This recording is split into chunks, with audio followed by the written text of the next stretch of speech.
Estimados amigos, les agradezco su atención. Mi nombre es Freddy Villena, soy tecnólogo médico en radiología, soy docente de la Universidad de Villarreal y trabajo actualmente en Resomasa, que es parte de UPA.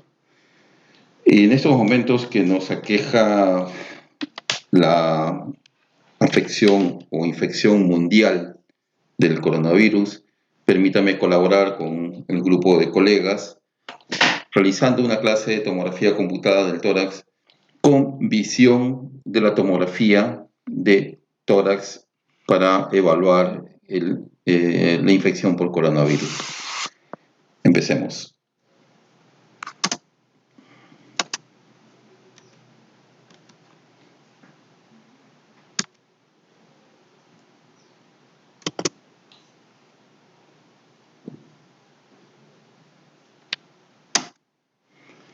Lo primero que tenemos que definir son la terminología. ¿Qué cosa es densidad? Se refiere en una imagen de tomografía qué tan blanca o qué tan negra se observa una estructura y que va a depender directamente de la gravedad específica de la estructura, o sea, de la constitución de la misma. El contraste es la diferencia de densidades y todo esto se presenta en escala de Hounsfield, que para el parénquima pulmonar más o menos lo encontramos entre menos 800 a más 600 unidades y que en una imagen del tórax deberíamos incluir tejido pulmonar, parrilla costal, mediastino y partes blandas, con cada una de ellas con su escala de Hounsfield respectiva. Nosotros vamos a ver por qué evolucionamos de una radiografía hacia una tomografía, por qué decimos que es mejor.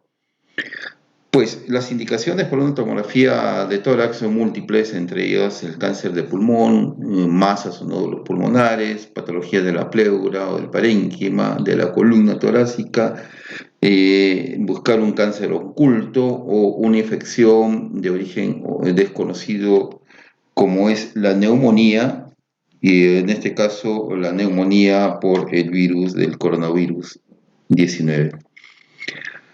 La tabla de tórax es muy útil cuando queremos evaluar el mediastino o los cilios.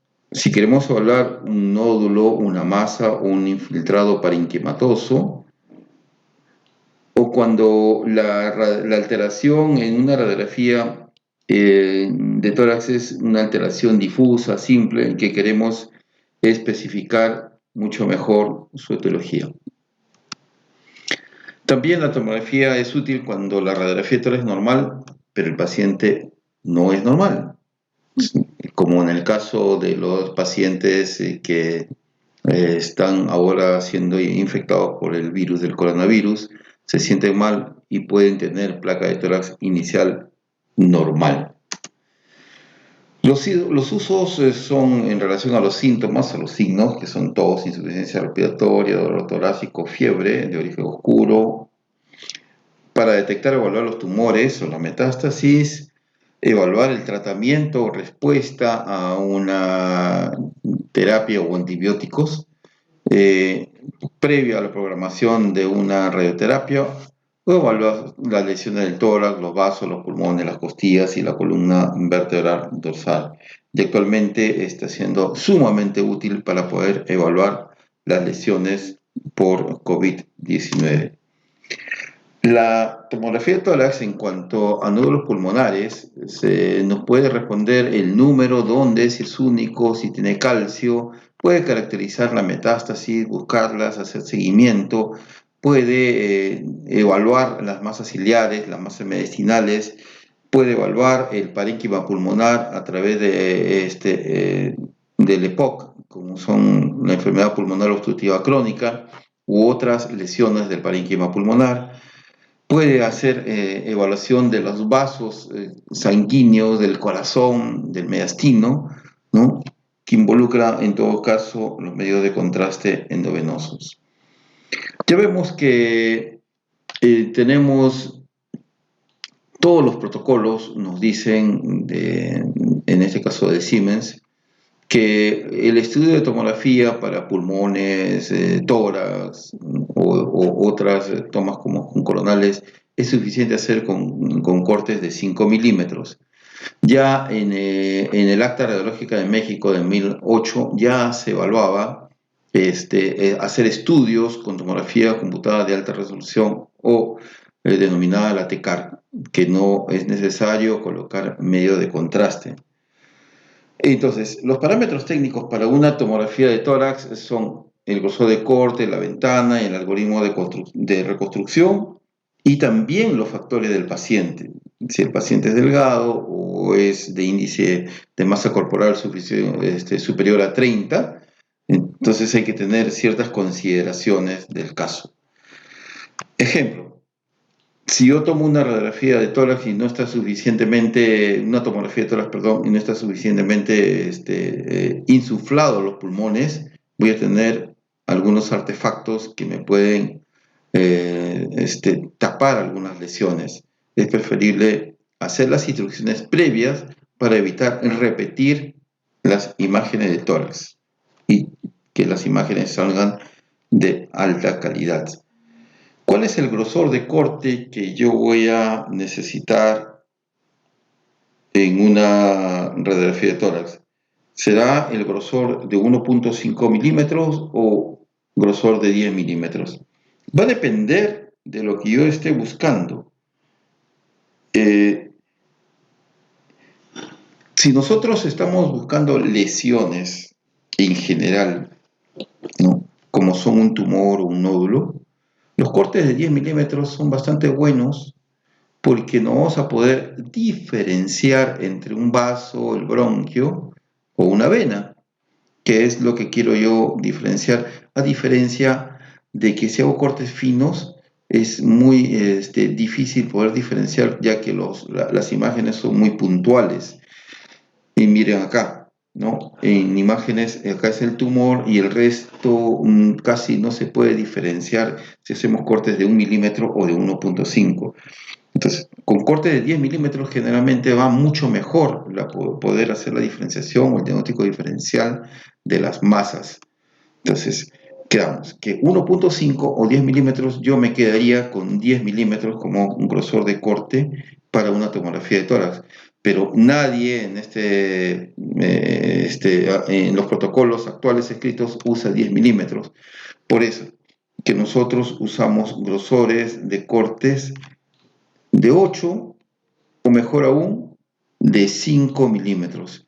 Recuerden que los ganglios que nosotros estamos buscando evaluar son de 1 centímetro, de 10 milímetros es suficiente con corte de 10, con 8 estaría bien y con 5 está mucho mejor. O sea, hablar de grosor de corte de 5 milímetros es hablar ya de cortes adecuados. Cortes finos, 3 milímetros o 2 milímetros. Y cuando decimos 1 milímetro, pues son cortes ultra finos, ¿no? Entonces, miramos dos imágenes con cortes de 1 milímetro y con cortes de 10 milímetros, donde podemos evaluar mucho mejor las lesiones metastásicas en ambos campos pulmonares. En cuanto a la matriz, ¿qué usar? 640, 480, 480 por 600, 800, 600, 1024, etcétera, etcétera. Recuerden, el uso de la matriz está directamente relacionado con el tamaño del píxel. Entonces, a medida que yo aumento la matriz, el píxel se hace mucho más pequeño. Y si el píxel es mucho más pequeño, tengo mejor resolución espacial. La idea de todo esto es llegar al píxel o al voxel isotrópico, haciendo un píxel muy pequeñito.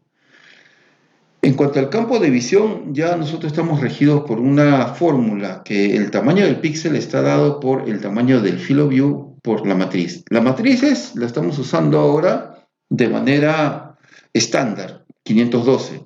Quiere decir que si este número es estándar y este número, el field of view, es algo que yo lo voy a adecuar al tamaño del paciente, no es lo mismo hacer un tórax de un bebé, de un neonato, que hacer el tórax de un paciente que tiene índice de masa corporal superior a 30, o sea, un paciente obeso.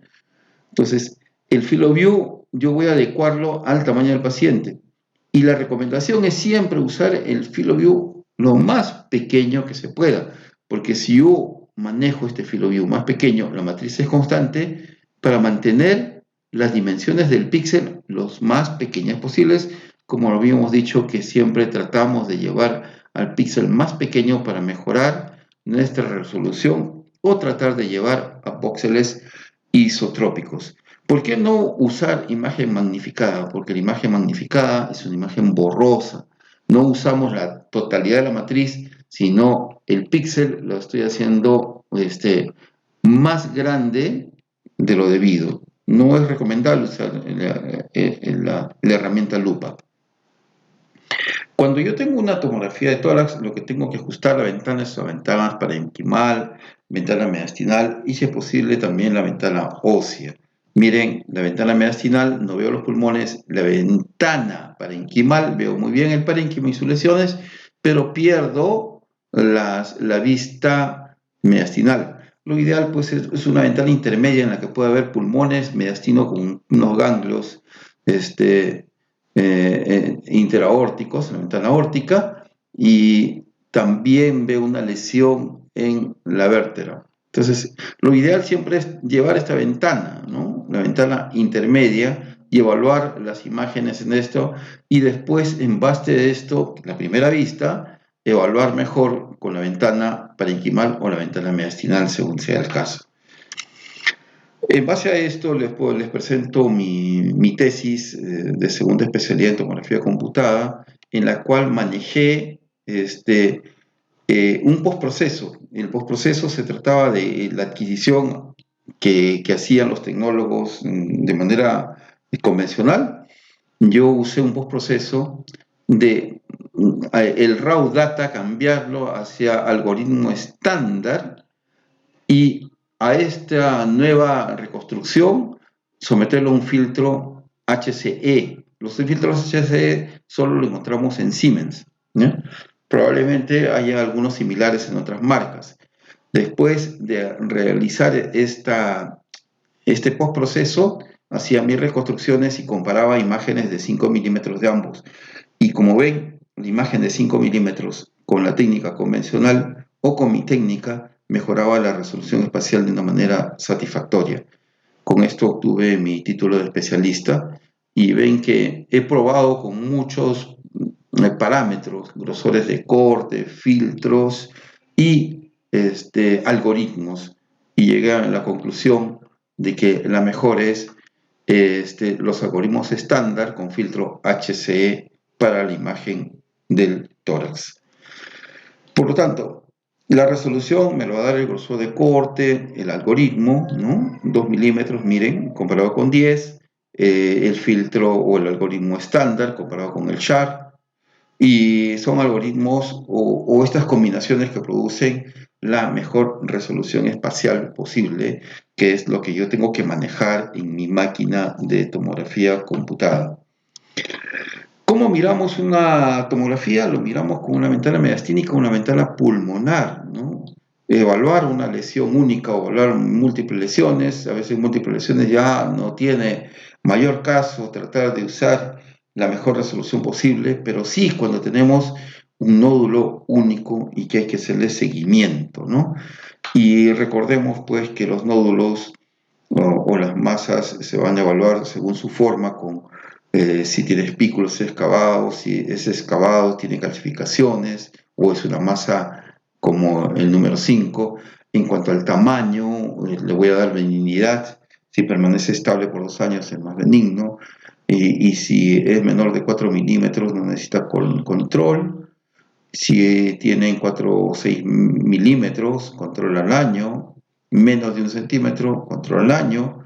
O mayor, control entre 3, 9, 24 meses, hacer un control, un seguimiento, o mejor aún si tengo PET-CT, ¿no? O una punción con aguja fina, que son las BIPA, ¿no? Y de todo esto, solo para recordarles de que las causas malignas en el 70% son carcinomas broncogénicos, donde tenemos el adenocarcinoma principal, y que las causas malignas, el 80% son granulomas, y en nuestro país son las tuberculosis que tienen calcificaciones. Y que los nódulos pulmonares benignos,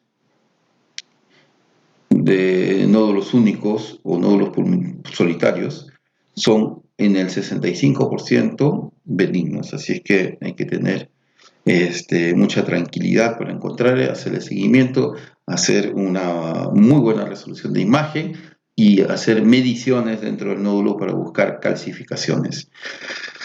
Pero si queremos hablar de alta resolución, hablamos de la tomografía computada de alta resolución, más conocida como la TCAR o la High Resolution CT, para búsqueda de patología pulmonar focal o difusa, que es lo que buscamos en las tomografías por infección con COVID-19, ¿no?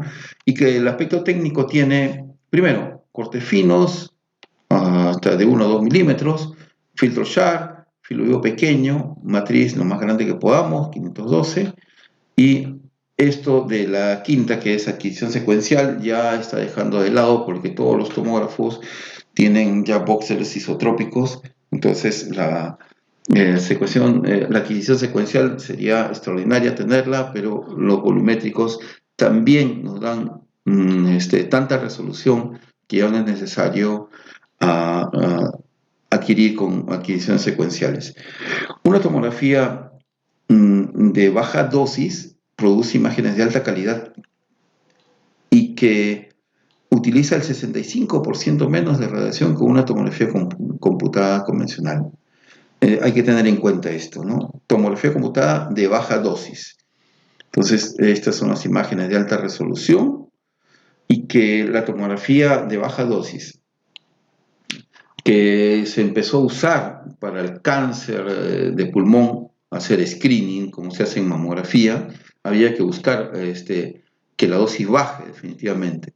¿Por qué? Porque la radiografía nos da lesiones como son lesiones como una moneda de 10 centavos de Estados Unidos y la tomografía nos evidencia lesiones como un grano de arroz. Pero la radiografía tiene un décimo de milisievert de radiación y la tomografía puede llegar hasta 20 milisievert de radiación. Por eso es necesario crear un nuevo sistema, y acá le dejo varios links para que puedan seguir leyendo, donde ahora el riesgo ha bajado hasta 5 veces menor, de 1 a 4 milisieverts, ¿no? Que esto equivale más o menos a 6 meses de radiación natural. Ya llegamos a muy bajas dosis, pero si tenemos equipos de alta gama, como son los equipos Siemens de alta gama, nos está llegando con muy baja dosis al 0.15 miligrade o milisieverts, que ya están llegando a acá hay un error, acá es milisieverts, perdón, 0.15 milisieverts, que están llegando a los mismos parámetros de una radiografía de tórax. Evidentemente, las tomografías de baja dosis son tomografías con mucho ruido, entonces hay que acostumbrarnos a verlas. ¿Qué cosa es la enfermedad intersticial? Porque es la enfermedad que sirve para ver tomografías la tomografía de alta resolución es para ver enfermedad intersticial, que son enfermedades respiratorias con manifestaciones clínicas radiológicas, que su principal alteración es la estructura alveolo intersticial, ¿no? O sea, los alveolos y lo que está alrededor del alveolo.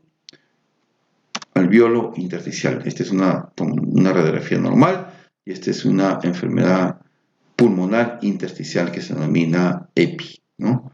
Y la visualización con tomografía computada en una vista inicial o una vista avanzada. ¿Qué es el intersticio pulmonar? Acá lo tengo pintado en rojo, que es el lobulillo pulmonar secundario. Hay varias zonas de intersticio, como el centro lobular, el interlobular, los septos lobulares, el intersticio superior o el peribronco vascular, ¿no? Pero lo que tenemos que siempre dirigirnos es al lobulillo pulmonar secundario, que es la unidad anatómica, estructural y funcional del pulmón, ¿no? Y que en el centro del lobulillo hay una arteriola y un bronquiolo centrolobular, y prácticamente en los bordes están las venas pulmonares. Entonces tenemos la arteria pulmonar y el bronquio que terminan acá. La arteria pulmonar y el bronquio que terminan al lado de todos los alvéolos. Y que las EPIs están basadas en el compromiso de este lobulillo secundario. Recuerdo que está rodeado por tejido conectivo y septos, y que mide unos 2 milímetros y compuesto por 5 a 15, 20 acinos, algunas bibliografías dicen, ¿no? Y que el área centrolobular, este es el lobulillo secundario, el área centrolobular es el sitio usual para neumonitis por hipersensibilidad o la neumonitis por virus, las bronquiolitis respiratorias o el enfisema centrolobular. Y que la zona periférica, que está rodeada o perilinfática, ¿no? y por la vena, que son enfermedades donde se localizan la sarcoidosis, la carcinomatosis linfagítica o el edema pulmonar, ¿no? Entonces tenemos el centro lobular en azul y el área perilinfática en amarillo. Finalmente está llegando el bronquio y la arteria al área central perilobular, ¿no? En el lobulillo secundario, y ahí es donde ataca el COVID, justo donde llega los virus y se empiezan a multiplicar y atacar a todo el centro lobular, el área centro lobular, ¿no? Nuevamente, para reforzar esto, que en una tomografía se ven como densidades lineales o puntiformes, más o menos a 1 centímetro de la superficie pleural, ¿no? La arteriola, más o menos a 1 centímetro de la pleura, y las vénulas a 2 centímetros de la pleura como comas. ¿Y qué otros tipos de patologías o enfermedades obstructivas que van a llevar también a disminuir la función pulmonar? Esto es lo normal, como la broncoconstricción del asma o como la compresión dinámica por el enfisema, destrucción de la capilaridad, la fibrosis que pone rígido, ¿no?, a las vías aéreas, o el síndrome de Pitt-Witt, que es todo está lleno de tejido adiposo. Los pacientes que tienen el índice de masa corporal superior a 30 tienen dificultad respiratoria debido a que todo está lleno de grasa. ¿Qué pasa cuando no tenemos una buena función ventilatoria? O sea, se destruye el acino, se destruye el lobulillo secundario. Entonces vamos a tener problemas con la homeostasis, vamos a llevar a una acidosis metabólica, ¿no? La homeostasis va a requerir del hígado, los pulmones y los riñones principalmente, que el hígado es el encargado de las proteínas, los pulmones de eliminar el CO2 y los riñones de generar el bicarbonato para ser usado como procesos buffer cuando el CO2 no pueda ser eliminado. Miren, el pH va de 7.35 al 0.45, y que si nosotros, solo para hacernos una idea, que si el pH disminuye de 7.35 a 7.1, se produce coma. Si llega a 6.9, muerte inevitable. Y si supera los 7.45 como 7.8, también vamos a tener la muerte. O sea, es muy importante que el pH siempre esté en estos valores. Vemos que el oxígeno que nosotros sacamos del aire al inspirar por los pulmones es usado por la glucosa, y la glucosa en presencia de este oxígeno va a formar piruvato. El piruvato va a ser convertido en ácido carbónico, y el ácido carbónico, si es que no hay oxígeno, la glucosa va a hacer de todas maneras su trabajo y va a formar el ácido láctico, que forma iones hidrogeniones. El bicarbonato se va a unir como buffer para este ácido para formar el ácido carbónico, que se va a eliminar como CO2 o como agua. Nuevamente CO2, si se acumula el CO2 y no se puede eliminar porque el pulmón es insuficiente, vamos a generar que iones hidrogeniones se eleven, entonces produciendo una acidez en el pH y que ya vemos que si llegamos a 6.9 se va a producir la muerte, ¿no? Y que el pulmón va a tener incidencia en eliminar el CO2 y que el riñón va a tener incidencia en la formación del bicarbonato por el buffer. Por lo tanto, hay situaciones respiratorias y metabólicas, y acá tenemos la acidosis respiratoria o la alcalosis respiratoria, la acidosis metabólica o la acidosis, la acidosis o alcalosis metabólicas, ¿no? Si el riñón o el pulmón están funcionando de manera inadecuada. Entonces, la compensación cuando yo tengo acidosis metabólica va a ser hiperventilación o hipoventilación. Y la compensación por el riñón va a estar dado por reabsorción renal del bicarbonato o la disminución de la reabsorción renal del bicarbonato para poder compensarlo. Todo esto tiene que ver con el capítulo de equilibrio ácido básico de los libros de fisiopatología. Bastante complicado, pero lo que quiero decirles a ustedes es que si no eliminamos el CO2, vamos a disminuir el pH y vamos a llevar a un pH a 6.9 que va a producir inevitablemente la muerte. ¿Cuáles son los patrones de enfermedad intersticial? Enfermedad intersticial son patrones lineales, reticulares. En los patrones reticulares tenemos el ground glass GG, ¿ya? Como es vidrio desmerilado o esmerilado, se podría traducir.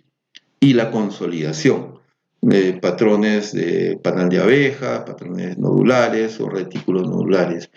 Adicionalmente se va a llenar de fluido, adenopatías y bronquiectasias. Los patrones de la enfermedad pulmonar intersticial pues son lineales reticulares, nodulares reticulares, etcétera, etcétera, que lo vamos a ver uno por uno inmediatamente, ¿no? Y en los patrones reticulares lineales estamos la fibrosis pulmonar idiopática, las neumonías intersticiales y las colagenopatías. Este es un patrón en panal de abejas, en la fibrosis pulmonar idiopática. En la nodular o retículo o nodular está la tuberculosis, sarcoidosis, linfagítica, silicosis o la asbestosis. Tengo una distribución centrolobular, que decimos 1 o 2 centímetros del borde de la pleura, ¿no? Son las neumonitis por hipersensibilidad. Y miren, las neumonitis por hipersensibilidad, ¿dónde están empezando? Con una distribución centrolobular, el lobulio secundario, está acá, a 1 o 2 centímetros del borde de la pleura, ¿no? Estas son en árbol de yema, que son cuando se impacta moco, pus dilatado, vemos acá. Infecciones por TBC, básicamente, hongos, fibrosis quística. El tercer grupo son la disminución de atenuación, que son el enfisema, la histiocytosis y las bronquiectasias, ¿no?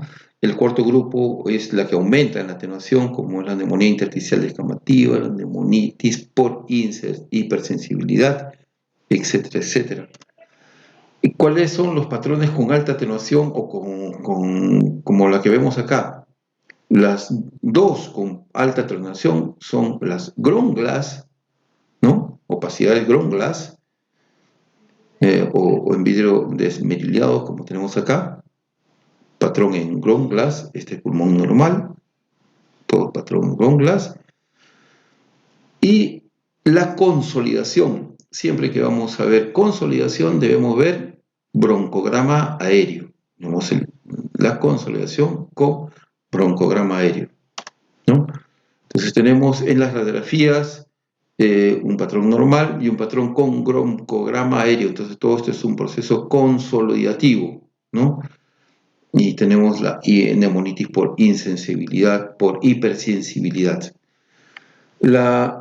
NSIP, que la neumonitis intersticial no específica, ¿no? Está empezando, miren, ¿dónde? A 1 o 2 centímetros del borde de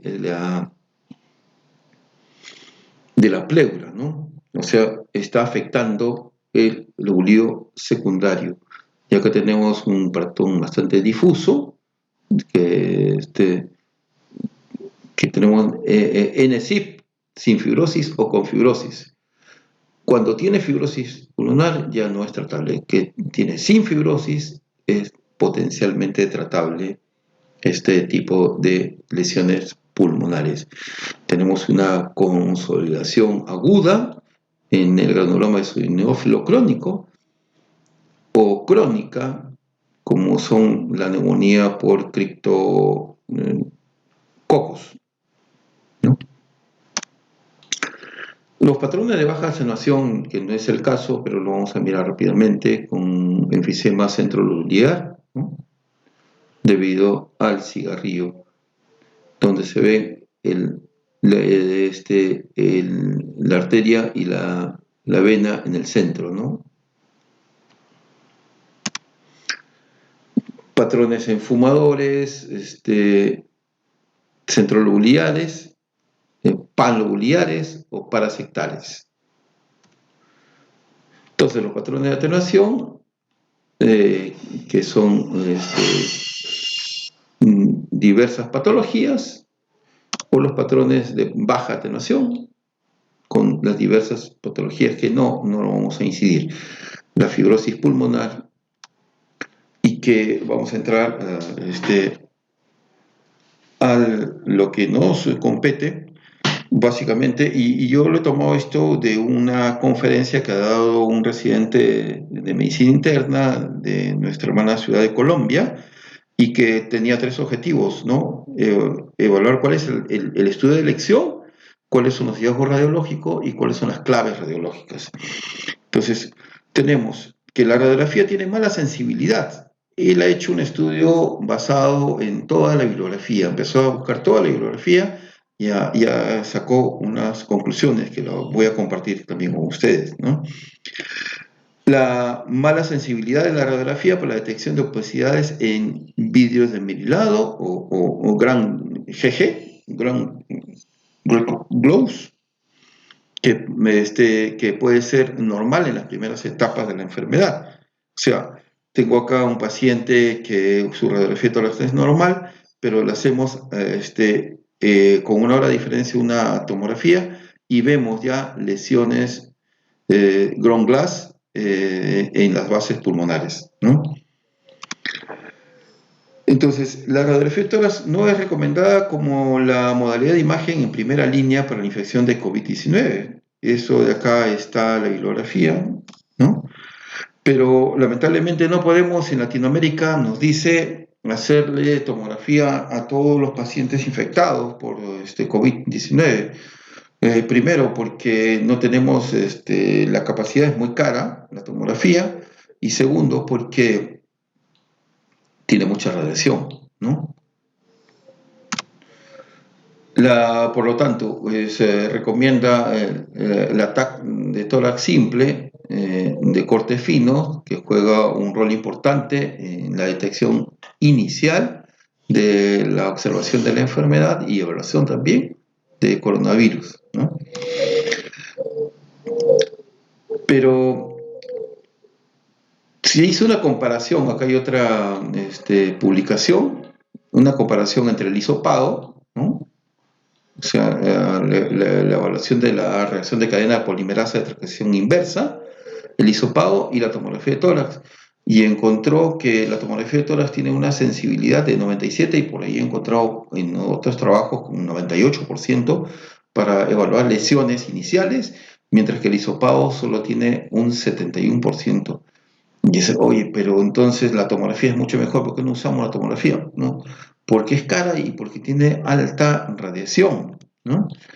Y sigue siendo, pues, la TAC de tórax simple, sin contraste, el estudio de primera línea para evaluar mejor la infección por COVID, ¿ya? Y acá se hizo aquí un estudio sobre una guía sobre el diagnóstico y tratamiento del coronavirus, este, en la cual la tomografía, el seguimiento con tomografía muestra 5 etapas, ¿no? El estadio ultratemprano, temprano, de rápida progresión, de conciliación y de disipación, que lo vamos a ver. El ultra rápido es aquel paciente que no tenía manifestaciones clínicas y tenían opacidades ya de vidrio esmerilado, ground glass. Acá está lesiones de GGO, opacidades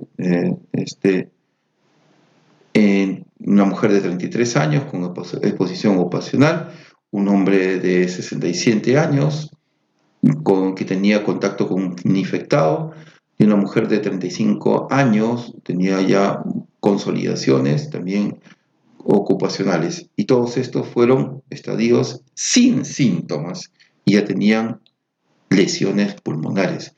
El estadio temprano es 1 a 3 días después de las manifestaciones clínicas y acá nos da la consideración de que siempre debemos preguntar desde cuándo tiene usted síntomas, ¿no? Eso de ahí es muy importante para hacer enfocar al paciente en qué estadio está, desde cuándo tiene usted síntomas. 1 o 3 días ya tenía opacidades con vidrio esmerilado. Acá tenemos estadio temprano. Cuando hablamos de cortes finos, recuerden, son de 5 milímetros, porque el TECAR, que es de 1 milímetro, comparativamente no hay diferencias, por lo tanto no es necesario, dice, hacer TECAR para estos pacientes. Solo es suficiente con cortes finos y yo, si tienen equipo Siemens, yo les recomendaría usar la técnica que he propuesto, ¿no? Múltiples parches en estos pacientes, este ya tenía síntomas 1 o 3 días, el estadio de rápida progresión de 3 a 7 días, ¿no?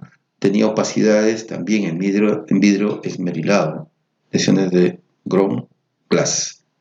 Miren, 7 a 14 días, menor componente de vidrio esmerilado, ¿no? 2 a 3 semanas, consolidaciones dispersas y atelectasias. Acá hay un algoritmo que han propuesto los italianos, que no es exactamente lo que acabamos de ver, pero acá presintomáticas, también hay vidrio desmerilado. Ellos encontraron unilaterales. La primera semana, de todas maneras, vidrio desmerilado, extensas en ambos campos pulmonares, en las bases. En la segunda semana, vidrio desmerilado reduciéndose y la evolución mejora las alteraciones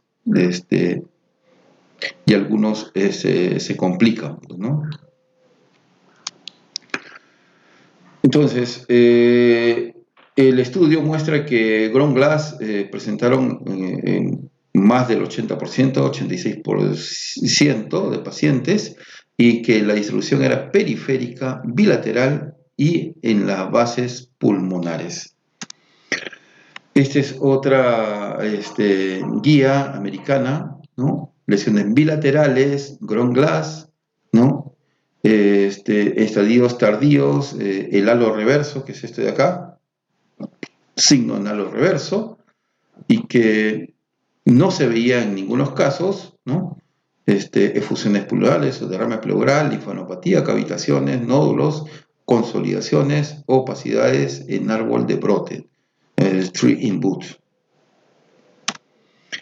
Esta es otra que está publicada en Lancet de los españoles, una revisión de 81 pacientes que lo dividen en 4 grupos, en estudio subclínico, primera, segunda y tercera semana, ¿no? Donde se va vidrio delustrado, ¿no? Y que básicamente todos van a lo que estamos viendo, que es vidrio delustrado, ¿no? Opacidades en vidrio ilustrado. Entonces, patrones que van a afectar al bullido pulmonar secundario, al centro lobular, engrosamiento septal o pan lobular. Si afectan al centro lobular, nos dan en árbol de yema, engrosamiento, hipodensidades, y ya tienen acá el engrosamiento septal y el panlubrial que está dado por el linfisema. Entonces, ¿cómo diferenciar? También hay una revisión acá, cómo diferenciar si es COVID-19 o otro virus, ¿no? Las lesiones son periféricas, y acá 14 versus 35, pero acá es 80%. Ground glass, 91%, acá solo es el 15, 33%. Opacidades reticulares, acá son el 56, acá el 39%. Y engrosamiento vascular, 59, no hay acá. Linfadopatías acá no hay, ¿no? Signo de halo inverso, 11%, y acá no existía. Entonces hay la asociación entre las imágenes y la mortalidad, ¿no? En Wuhan. Acá tenemos.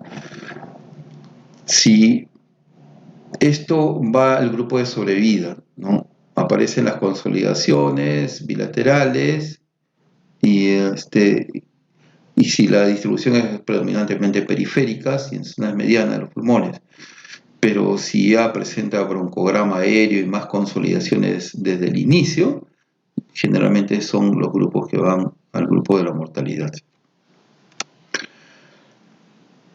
Entonces, todos los que empiezan con consolidaciones y broncograma aéreo van un grupo de la mortalidad. Evidentemente, si mi primera radiografía es como la que esto, pulmones totalmente blancos, grupo es severo, grupo de la mortalidad. Acá hay un caso de paciente que tenía HIV y también tuvo la infección con el coronavirus, ¿no? Y que fue también igualito, ground glass y consolidación de ambos campos pulmonares, ¿no? Entonces, tenemos un paciente de 50 años con diagnóstico confirmado por COVID y que presentaba fiebre, tos, distrés respiratorio, ¿acá? Y sus áreas de distribución subpleurales, multifocales, periféricas en ambos campos pulmonares y a predominio de los lóbulos inferiores, que es más o menos lo que debemos encontrar, y pacientes que mientras tengan menos proceso consolidativo van a ir mejor evolucionando, ¿no? Entonces, ¿cuáles son las claves? Opacidades en ground glass, consolidaciones, distribución periférica, bilateral y lóbulos inferiores. Es más probable COVID. Menos probable distribución central, más que periférica, engrosamiento pleural, derrame, linfadenopatía, cavitaciones.